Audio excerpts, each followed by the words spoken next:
하나님의 말씀은 마태복음 6장 13절 상반절까지입니다. 마태복음 6장 13절 상반절까지 한 목소리로 읽으시겠습니다. 우리를 시험에 들게 하지 마시옵고 다만 악에서 구하시옵소서. 아멘. 산상수훈 강의 27번째 시간입니다. 마태복음 6장 13절 상반절을 가지고 시험에 들게 하지 마시옵고라는 제목으로 함께 나누기를 원합니다. 화면에 나오는 그림들 한번 봐주십시오. 첫 번째 그림은 받아쓰기 시험입니다. 그 많이 해보셨죠? 초등학교 때. 두 번째 화면은 산수 시험이고요. 세 번째는 쪽지 시험입니다. 그 다음 수능 시험이고요. 운전면허 시험입니다. 저분 떨어지시죠? 아닌가요? 운전면허 시험? 예, 그 다음은 시민권 시험입니다. 모두 무엇에 관한 겁니까? 시험입니다. 여러분 시험 좋아하셨습니까? 저는 공부하는 거는 좋은데 시험 치는 거는 별로 안 좋아하잖아요. 다들, 그죠? 아주 드물게 시험 치는 걸 좋아하시는 분을 만난 적도 있습니다. 자기 실력이 어느 정도인지를 좀 알아보고 싶다고 시험 치는 걸 그렇게 좋아하시더라고요. 독특하죠. 자, 이번에도 화면을 봐주십시오. 이 화면은 매우 익숙한 화면 아닙니까? 두 번째는 카메라와 마이크와 리시버가 보입니다. 좀 아주 지능적으로 하고 있는 모습입니다. 세 번째 화면이 웃기지 않습니까? 우리나라는 아닌 것 같아요. 그죠? 모자 쓰고 있는 모습 아닌가요? 네. 이번에 보이는 사진들은 무엇에 관한 것이죠? 네. 치링, 한국에서는 컨닝이라고 부르는 그 컨닝에 관한 것이죠. 부정행위에 관한 것입니다. 얼마 전에는 공무원 시험에 AI 안경을 쓰고 와서, AI 스마트 안경을 쓰고 와서 부정행위를 하다 적발되기도 했습니다. 화면에도 보일 겁니다. 발전된 스마트 기기와 함께 진화된 부정행위 기술들이 시험 당국을 곤란하게 만들고 있다고 합니다. 한때는 무감독 시험이 유행하기도 했었습니다. 그죠? 학생들이 양심에 맡긴다는 거죠. 그래서 무감독 시험을 전면적으로 실시하는 학교가 자랑이 되기도 했습니다. 세미너리는 무감독 시험입니다. 이런 장면을 한번 상상해 보죠. 지금 화면이 나올 텐데요. 저 사람을 저라고 생각해 주시고, 잘생긴 사람이 저입니다. 공원 벤치에 앉아 있습니다. 화면에서 보시다시피 벤치 안에 뭐가 있죠? 100불짜리 지폐가 떨어져 있습니다. 주변을 둘러보니 아무도 없습니다. 물론 CCTV도 없죠. 한국이 아니니까요. 이제 저는 어떤 행동을 하게 될까요? 좋아요. 네. 그 다음 문제. 지워야지 그 다음이 문제지. 저를 어떻게 보시고. 제 앞에 떨어져 있는 100불이 제게 무엇이 됩니까? 유혹이 됩니다. 지금까지 제가 말씀드렸던 화면으로 봤던 이 모든 내용이 한글 성경에서는 시험이라고 번역된 헬라어 페이라스 모스의 의미예요. 이 헬라어의 의미가 이걸 다 담고 있다고요. 지금부터 그 내용을 살펴보도록 하겠습니다. 오늘 본문을 다시 함께 읽어보시겠습니다. 우리를 시험에 들게 하지 마시옵고 다만 악에서 구하시옵소서. 제가 이 구절을 읽으면서 가장 먼저 가졌던 질문이 이겁니다. 주님은 왜 이 기도를 우리에게 가르쳐 주셨을까? 우리는 왜 이 기도를 해야 하는가라는 거죠. 여러분 그 이유를 뭐라고 생각하십니까? 우리에게 시험이 있기 때문이라는 거죠. 사방이 온통 시험으로 도배되어 있다는 겁니다. 너무 쉽게 넘어지는, 우리를 넘어뜨리는 시험이 우리 주변에 널려 있다는 거예요. 그래서 그 시험으로부터 우리를 구원해 달라고 요청하는 것입니다. 지금 이 맥락에서 시험이라는 단어가 의미하는 바가 뭐죠? 앞서 말씀드린 것처럼 유혹입니다. 그래서 많은 영어 성경들이 이 구절을, 이 단어를 어떻게 번역했냐면 temptation이라고 번역했어요. 헬라어 페이라스 모스가 이 유혹의 의미를 가지고 있습니다. 이 유혹의 역사는 매우 길어요. 왜냐하면 역사의 시작부터 이 유혹이 있었거든요. 창세기 3장 1절입니다. 여러분이 읽어주시겠습니다.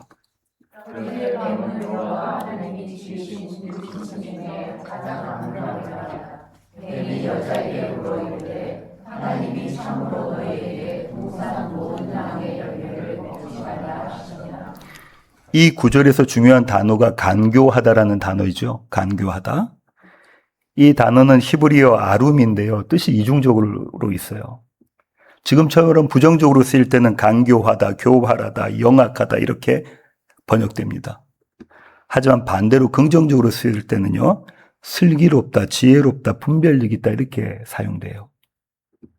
그러니까 어느 방향으로 지혜가 작동되는지가 관건이라는 거예요. 지혜의 양면성을 갖고 있는 겁니다. 창세기 기자는 이 단어를 의도적으로 사용했어요. 다른 단어를 사용할 수도 있는데 뱀에게 지혜로운 것이 하나님께는 간교한 것이었다는 거예요. 세상의 지혜가 그렇다는 겁니다.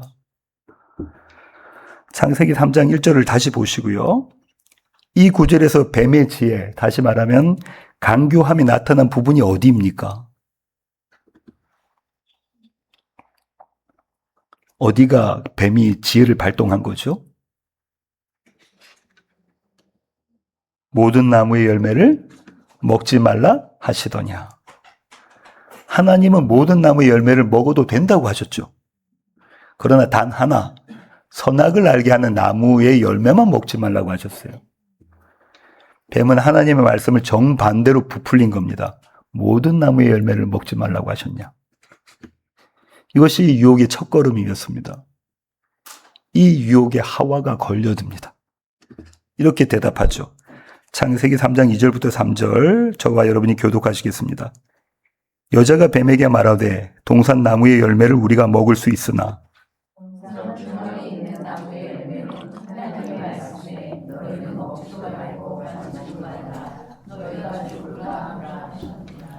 하와의 대답이 틀렸나요? 무엇이 틀렸죠? 예. 답이 벌써 나와버렸네요. 하와의 대답은 두 가지가 틀렸어요. 첫 번째는 뱀이 했던 것처럼 하나님의 말씀을 부풀렸죠. 하나님은 분명 먹지 말라 하셨는데 하와는 먹지도 말고 만지지도 말라 이렇게 이야기합니다. 하나님께서 만지지도 말라는 말씀 안 하셨는데 그걸 덧붙인 거예요. 여기에 더하여 하와는 가장 치명적인 잘못을 저지르는데 그것이 죽을까 하노라입니다. 죽을지도 몰라. 하나님은 아담에게 어떻게 말씀하셨죠? 정령 죽으리라. 지금 세 번역으로는 반드시 죽으리라죠. 히브리어로는 이게 무투타무투입니다. 한국말로 번역하면 죽고 또 죽는다는 거예요. 반드시 죽는다는 것의 강조입니다. 죽고 또 죽어. 하와는 반드시 죽으리라는 하나님의 지엄한 말씀을 어떻게 바꿨냐면요. 죽을까 하노라라고 깎아내립니다.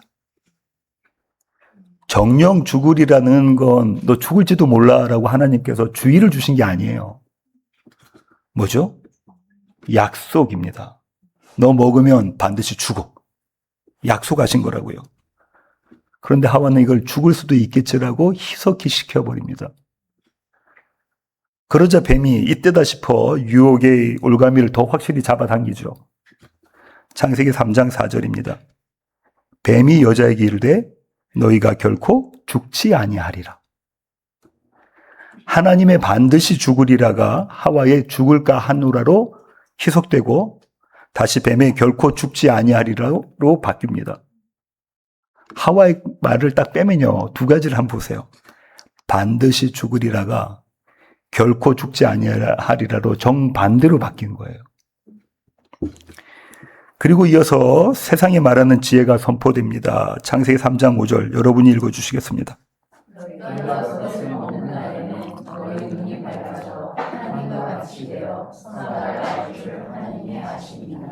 이게 뱀의 지혜, 세상의 지혜예요. 하나님과 같이 돼요. 지금 뱀이 뭐라고 말하냐면 하나님과 같이 되는 모습이 어떤 모습이라고 하죠? 그렇습니다. 선악을 아는 것이라고 하는 거죠. 내가 보기에 좋은 것은 선이고 내가 보기에 좋지 않은 것은 악이다.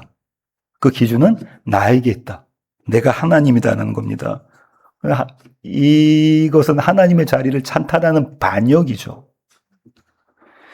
세상은요, 내가 원하는 대로 사는 것이 지혜라고 말합니다. 여러분 그렇지 않습니까? TV 딱 틀어서 광고 딱 보면 너 하고 싶은 대로 하라는 거죠. 너 원하는 대로 살아라는 겁니다. 이게 지혜예요. 가치고. 그런데 성경은요, 그 뿌리를 뱀의 강교함, 아루움에서 찾습니다. 그리고 그 열매를 죄라고 부릅니다. 이제 하나님과 되고 싶은 마음을 가졌던 하와는요, 뱀의 유혹에 완전히 넘어갑니다. 창세기 3장 6절입니다. 제가 읽어볼게요. 여자가 그 나무를 본즉 먹음직도 하고 보암직도 하고 지혜롭게 할 만큼 탐스럽기도 한 나무인지라. 여자가 그 열매를 따먹고 자기와 함께 있는 남편에게도 주매 그도 먹은지라. 이 사건, 인류의 첫사람들인 아담과 하와의 이 사건을 통해서 모든 인류는 죄에 갇힙니다. 죄의 종노릇해요. 이제 우리의 지혜와 우리의 능력은 모두 나의 하나님 되기를 위해서 사용됩니다. 우리는 우리의 모습 보면 알아요. 우리가 죄에 갇혀 있다는 거죠. 나의 하나님 되기가 죄입니다. 죄는 다른 것이 아니에요. 내가 하나님이 되는 것입니다. 하나님과 그분의 말씀을 믿지 않는 것이 죄예요. 그런가요? 나의 하나님 되기는요, 그분의 말씀을 믿지 못했기 때문에 그런 거라고요. 그 어떤 도덕적인 삶도, 그 어떤 윤리적인 삶도 하나님이 없으면 죄입니다. 여기가 힘이 들어요. 그 어떤 도덕적이고 윤리적인 삶도 하나님이 안 계시면 죄라고요. 그러니 내가 주인이라는 이 세상의 가치가 전부 죄입니다. 우리는 그 세상의 가치 속에서 살고 있어요. 그래서 성경은 성도의 삶을 뭐라고 부르냐면 나그네 삶이라고 부릅니다. 나그네 삶은 이 세상의 가치에 목숨을 거는 자들이 아니라는 거예요. 돌아갈 집이 있으니까. 죄된 세상에 사는 우리 앞에 펼쳐진 유혹은 끝이 없습니다. 돈, 명예, 지위 같은 만문뿐만 아니라요. 남편과 아내, 부모와 자식 관계에서조차 나의 하나님 되기 유혹에 넘어가죠. 자녀들이 내 마음대로 돼야 되고, 여기 아내분들 계신데 남편을 내가 자꾸 흔들어야 되고, 이 유혹은요, 우리의 신앙생활과 사역에서도 멈추지 않습니다. 아주 거룩해 보이잖아요. 근데 거기서도 멈추지 않아요. 나의 원함을 채우기 위한 신앙생활을 하게 됩니다. 저 같은 목사님들은요, 성공적인 목회가 목표가 되기도 해요. 하루하루 말씀을 준비하고 성도들 위해서 기도하는 그 성실함이 아니라 성공적인 목회, 잘 나가는 목회, 이게 목표가 되기도 한다고요. 모두가 내가 중심이 된 거죠. 일전에도 한번 말씀드렸던 브라질 밀림에서 선교하셨던 허운석 선교사님이란 분이 계십니다. 여자분이에요. 남편하고 같이 선교를 하셨죠. 우리 교회 미니 도서관에 그분의 책이 있습니다. 허 선교사님은 22년을 아마존 밀림의 인디오 부족에게 복음을 전하시다가 2013년 폐암으로 하나님 품에 가셨습니다. 허 선교사님이 이런 고백을 하셨어요. 제가 한번 읽어볼게요.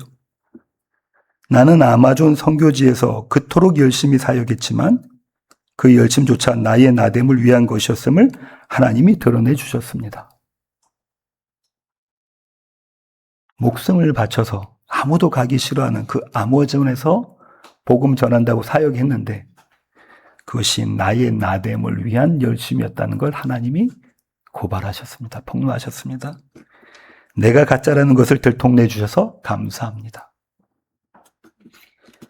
가장 거룩해 보이는 그 자리에서도 유혹은 멈추지 않습니다.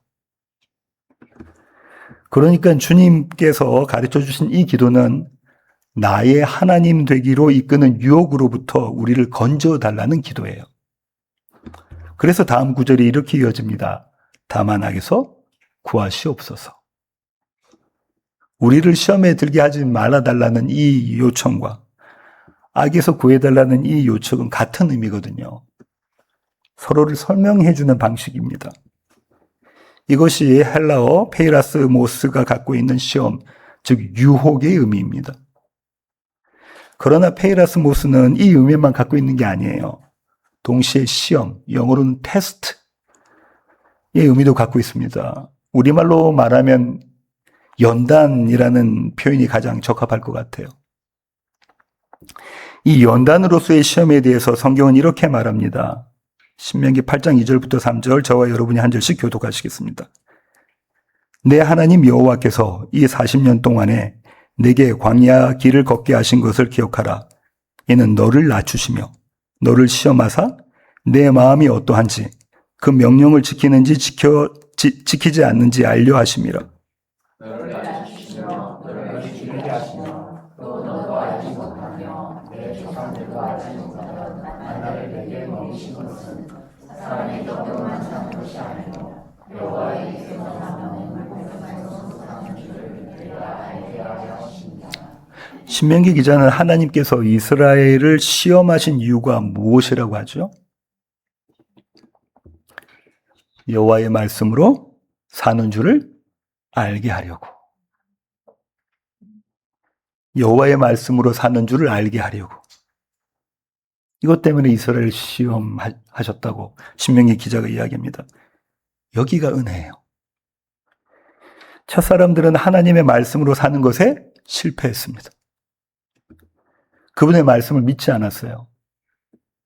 다시 말해 그들은 하나님을 하나님으로 믿지 않았던 겁니다. 어디 살았냐면 하나님 곁에 하나님과 함께 살았으면서도 하나님의 말씀을 믿지 않았어요. 하나님을 하나님으로 믿지 않았어요. 만약 그들이 정령 죽으리라, 죽고 또 죽으리라, 이 말씀을, 하나님의 말씀을 믿었다면, 다시 말해 심판하신다는, 약속을 반드시 지키신다는 그 하나님을 믿었다면 그들은 결코 보기 좋고 먹기 좋고 탐스러운 열매에 손을 내밀지 않았을 거라고요. 그 말씀을 믿었다면. 이 믿음 없음이 우리 모두의 고정값, 디폴트입니다. 그래서 우리에게는 아무런 희망이 없어요. 신학 용어로는요, 이것을 인간의 전적인 타락, 죄로 오염된 인간이라고 부릅니다. 우리는 눈에 보이는 것들을 믿어요. 우리는 우리가 원하는 것을 얻으려고 노력합니다. 언제나 그렇습니다. 예외가 없습니다. 다시 말해 우리는 우리 스스로가 원인돼서 하나님을 믿지 않는다고요. 우리 스스로가 원인돼서 내가 하나님 믿어야지가 안 된다고요. 그런 우리에게 주어진 은혜가 이 신명기 말씀입니다. 이미 우리의 믿음 없음을 알고 계신 하나님께서 그분의 말씀을 의지하는 자로 우리를 만들어내시겠다는 약속이라고요. 우리는 그 약속에 따라 하나님만이 하나님이십니다 라는 고백을 하는 겸손한 자로 세워집니다. 그런데 그 일을 어떻게 하신다고 하죠? 신명기 8장 3절을 세 번역으로 여러분들이 읽어주시겠습니다. 주께서 당신들을 낮추시고 미시다가 당신들도 알지 못하고 당신들의 조상도 알지 못하는 만나를 먹으셨는데 이것은 사람이 먹는 것으로만 사는 것이 아니라 주님의 입에서 나오는 모든 말씀으로 사는 것을 당신에게 알려주시옵소서. 주님은 우리가 하나님을 하나님으로 믿게 만드시는 방법을 만나를 먹이시는 것으로 그 일을 하신다고 하셨어요. 광야에서 이스라엘이 먹은 만나는 하늘에서 내려온 것이죠. 그들은 그것을 먹고 살았어요. 그런데 예수님은 요한복음 6장 35절에서 이렇게 말씀하십니다. 예수께서 이르시되 나는 생명의 떡이니 내게 오는 자는 결코 줄이지 아니할 터이요 나를 믿는 자는 영원히 목마르지 아니하리라. 하늘에서 내려온 참 만나, 말씀이 육신이 되신 분이 예수 그리스도이십니다. 하나님이셨던 그분은 우리와 똑같은 사람이 되셨어요.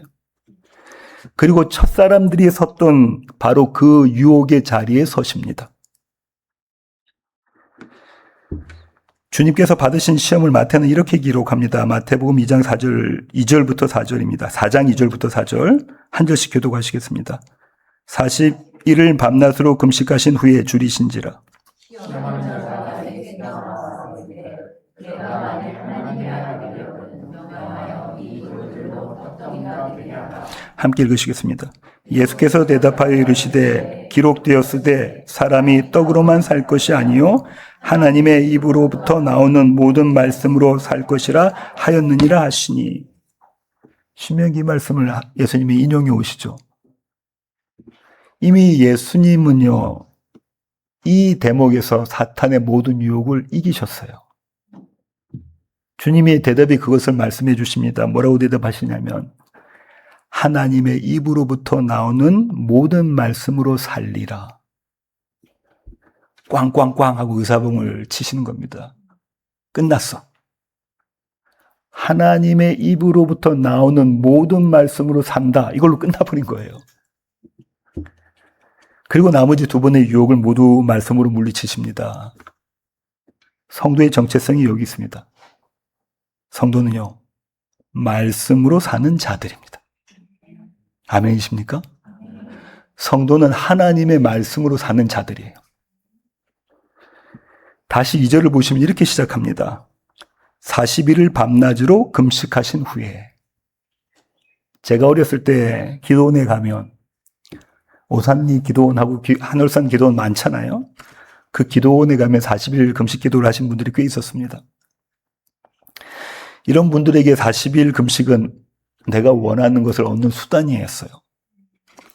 또 어떤 분들은 이게 자랑이기도 합니다. 나 40일 금식은 몇 번 했어. 신앙의 자랑이 되기도 했어요. 그러나 40일 금식이라는 것은 그런 의미가 아니에요. 우리가 조금 더 있으면 금식을 나눌 텐데 그런 의미가 아닙니다. 성경에서 40이라는 숫자가 의미가 있어요. 그것은 언제나 광야의 시간을 가리킵니다. 광야의 시간은요, 어떤 시간이냐면요, 그냥 못 먹고 헐벗고 그 시간이 아니라 우리의 하나님은 누구신가? 누가 하나님인가를 보여주는 시간이 광야의 시간이에요. 나에게 하나님은 누구신가를 깨닫게 해주시는 시간이 광야의 시간이라고요. 40주야로 비가 내려서 세상이 다 덮인 홍수의 시간에도 모세가 시나산에 오르고 난 다음에 이제 지도자가 없는 이스라엘의 그 40일 시간도, 애굽을 떠나 헤맸던 광야 40년의 시간도 다 이 질문에 대답하는 거예요. 누가 하나님이신가? 주님은 그 40일을 끌고 오셨습니다.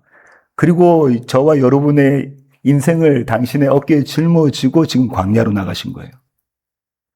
주님과 저희가 지금 연합되어 있는 모습입니다.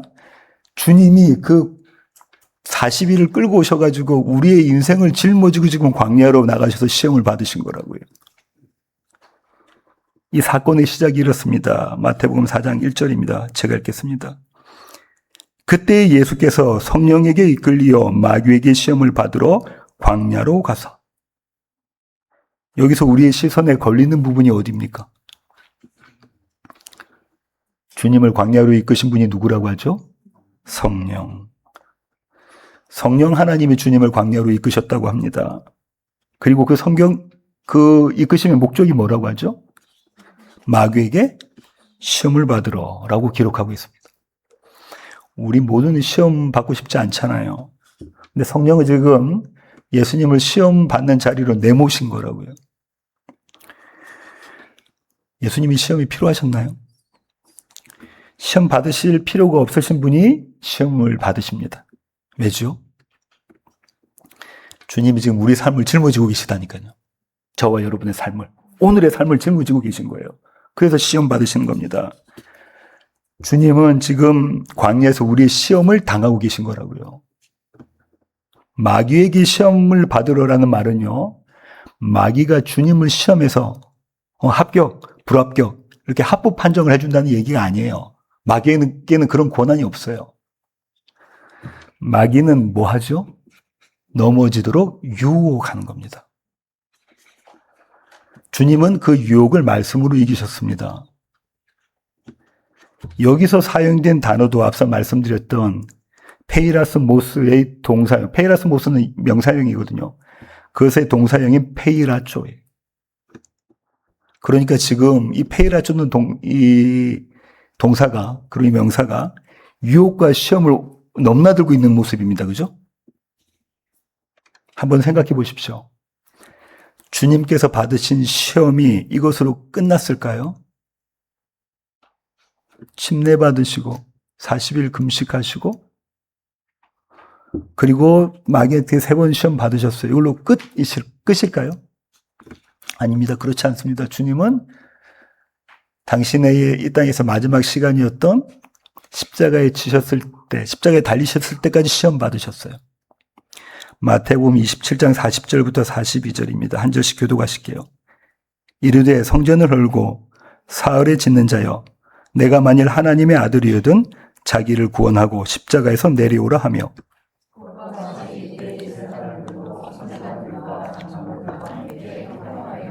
함께 읽으시겠습니다. 그가 남은 구원하였으되 자기는 구원할 수 없도다. 그가 이스라엘의 왕이로다. 지금 십자가에서 내려올지어다. 그리하면 우리가 믿겠노라. 대단한 시험이죠. 지금 십자가에서 내려와봐. 그럼 내가 믿을게. 이 사실이 말해주는 것은 무엇이냐면요. 우리는 평생 이 시험 위에 서 있다는 겁니다. 이 말은 우리를 유혹해서 무너뜨리려는 시험이 우리 곁에 항상 도사리고 있다는 거예요. 그리고 동시에 바로 그 시간을 통해서 하나님은 우리를 당신의 백성으로 빚어가신다는 말입니다. 신명기 8장 5절이 이렇게 말합니다. 너는 사람이 그 아들을 징계함 같이 내 하나님 여호와께서 너를 징계하시는 줄 마음에 생각하고. 아버지가 아들을 징계하듯이 하나님이 우리를 징계하신다고 하십니다. 징계는 버리는 것이 아닙니다. 징계는 빚어내는 것입니다. 마치 도공이요. 정성을 다해서 도자기를 빚잖아요. 정말로 정성을 다해서 도자기를 빚습니다. 제대로 된 도공이라면. 그렇게 도자기를 빚어내듯이 아버지가 아들을 아들 되게 빚어내는 것이 징계예요. 다른 말로는 훈육입니다. 연단이죠. 오늘 표현으로는 시험입니다. 그러니까 광야의 시간은 하나님이 우리에게서 등을 돌리시는 시간이 아니라 가장 가까이에서 우리를 아들로 만들어 가시는 시간입니다. 따라서 성도의 40일, 성도의 40년은 당신의 백성을 만들어내시는 하나님의 사랑과 열심의 시간이에요. 그것이 저와 여러분의 인생입니다. 신명기 32장 11절은 광야에서 하나님이 이스라엘을 이끄신 방식을 이렇게 묘사합니다. 한 절씩 교독하실게요. 마치 독수리가 자기의 보금자리를 어지럽게 하며 자기의 새끼 위에 너풀거리며 그의 날개를 펴서 새끼를 받으며 그의 날개 위에 그것을 엎는 것 같이 여호와께서 홀로 그를 인도하셨고 그와 함께 하나님이 없었도다. 하나님은 광야에서 독수리처럼 당신의 백성을 날개로 품고 이끄셨습니다. 이스라엘의 광야가 그랬듯이 예수님의 광야도 다르지 않습니다. 성령 하나님이 예수님을 광야로 이끄신 것도 바로 이 방식이에요. 지금 신명기에 나와 있는 이 말씀을 보시면 이게 창세기 1장 2절에 맞는 말씀과 똑같거든요. 하나님의 영이 수면 위를 운행하시는 것과 똑같은 모습이거든요. 똑같은 히브리 단어입니다. 한번 보십시오. 독수리가 어떻게 한다죠? 둥지 위에서 너풀거리고 있어요. 이 새끼들 격동시킵니다. 그죠? 그 떨어지면 비행을 가리키는 거예요. 떨어지면 등으로 오고 독수리 새끼됨을 가리키는 거죠. 지금 어떻게 한 거냐면 성령 하나님 예수님을 이렇게 광야를 모시는 모습이 이것이라고 이야기하고 있는 겁니다. 광야는 버려지는 자리가 아니라 하나님의 날개 위에 있는 자리입니다. 그 시간이 저와 여러분의 평생입니다. 오늘 본문으로 다시 돌아가시죠. 우리를 시험에 들게 하지 마시옵고 다만 악에서 구하시옵소서. 주님은 이와 똑같은 말씀을 체포되시기 전에 사랑하셨던 제자들 베드로와 요한과 야고보에게 주십니다. 마태복음 26장 41절 여러분이 읽어주시겠습니다. 시험에 들지 않게 깨어들어라. 마음에는 원하기를 육신이 약하다 하시고. 이게 오늘 본문의 말씀이거든요. 이 말씀은 겟세마네 동산에서 첫 번째 기도를 마치고 내려오셔서 제자들을 보셨어요. 그런데 제자들이 다 뭐하고 있죠? 자고 있습니다. 이 세 명의 제자들이. 그때 하신 말씀입니다. 그때까지 이 제자들은요, 주님의 말씀을 이해하지 못합니다. 시험이 무엇인지, 왜 기도해야 되는지 전혀 몰랐어요. 그런데 사실 이 기도를 그들은 반드시 해야 했었습니다. 왜냐하면 예수님의 기도에 동참해야 했었으니까요. 예수님이 지금 우리 때문에 이 기도를 하고 계시는 거거든요. 우리가 그 기도에 동참해야 되는데 제자들은 그때까지 그걸 몰랐던 거예요. 마태복음 26장 39절입니다. 주님의 기도입니다. 제가 읽어보겠습니다. 조금 나아가사 얼굴을 땅에 대시고 엎드려 기도하여 이르시되 내 아버지여 만일 할만하시거든 이 잔을 내게서 지나가게 하옵소서. 그러나 나의 원대로 마시옵고 아버지의 원대로 하옵소서 하시고. 주님은 당신의 능력으로 그 잔을 피하실 수가 있으셨나요? 있으셨습니다. 그러나 주님은 그 능력을 주장하지 않으셨어요. 아버지 앞에 엎드리는 자리를 선택하셨습니다. 그것이 겟세마네의 기도예요. 따라서 이 기도는요, 우리가 좋아하는 능력의 기도가 아니에요. 겸손의 기도, 낮아짐의 기도입니다. 이 기도는요, 완전한 인간이신 예수님을 보여줍니다. 주님도 우리와 똑같이 뭐 받으신다는 거예요? 유혹 받으신다는 거예요. 시험 받으신다는 거예요. 고통 받으신다는 겁니다. 그러나 그 자리에서 주님 무엇 하셨죠? 기도하셨습니다. 뜻이 하늘에서 이룬 것 같이 땅에서도 이루어지도록 기도하셨죠. 하나님 나라가 임하기를 기도하셨습니다. 주님은 그렇게 3번 기도하셨습니다. 말씀드린 것처럼 유대 사람들이 3번 기도했다는 것은 내가 할 수 있는 것 다 했다는 거예요. 그렇게 주님은 이 기도를 완성하십니다. 그러니까 오늘 본문의 기도는요, 예수님의 이 겟세마네 기도에 참여하는 겁니다. 이미 다 이루신 그분의 기도가 우리의 기도가 되는 거예요. 이 기도가 우리의 평생의 기도입니다. 설교의 결론을 맺겠습니다. 그 자리에 있었던, 이 겟세마네 기도의 자리에 있었던 사도 요한이 우리에게 이렇게 말합니다. 요한일서 2장 15절부터 16절 한 절씩 교독하시겠습니다. 이 세상이나 세상에 있는 것들을 사랑하지 말라. 누구든지 세상을 사랑하면 아버지의 사랑이 그 안에 있지 아니하니.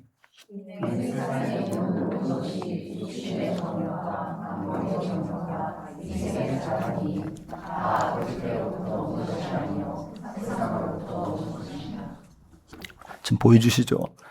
창세기의 아담과 하와의 유혹의 장면, 예수님의 광야에서 유혹의 장면, 그 다음에 요한 1서에서 지금 이 이야기를 하고 있는 겁니다. 우리가 살고 있는 세상이 그렇습니다. 육신의 정욕, 안목의 정욕, 이생의 자랑으로 가득한 세상입니다. 우리가 살고 있는 세상이 그래요. 우리가 그걸 원하고 있고요. 에덴에서 하와 앞에 섰던 그 유혹이, 에덴 동산에서 하와 앞에 섰던 그 유혹이 오늘 또 같은 얼굴로 우리 앞에 서 있습니다. 우리는 날마다 그 에덴 동산의 한복판에서 살아갑니다. 주님은 그 자리에 선 우리에게 이 기도를 가르쳐 주신 거예요. 우리를 시험에 들게 하지 마시옵고 다만 악에서 구하시옵소서. 이 기도는 내가 강해서 이 세상을 이기겠다는 능력의 기도가 아닙니다. 스스로는 설 수 없으니 저를 좀 꽉 붙들어 주십시오라는 기도이죠. 내가 하나님 되는 자리로 빠져들지 않도록 지켜달라는 겁니다. 그렇게 오직 하나님만을 하나님으로 믿으며 살게 해달라는 기도입니다. 이 기도는 오늘 해야 하는 기도이면서 동시에 오늘로 그치는 기도가 아닙니다. 요한계시록 12장 14절입니다. 여러분이 읽어주시겠습니다.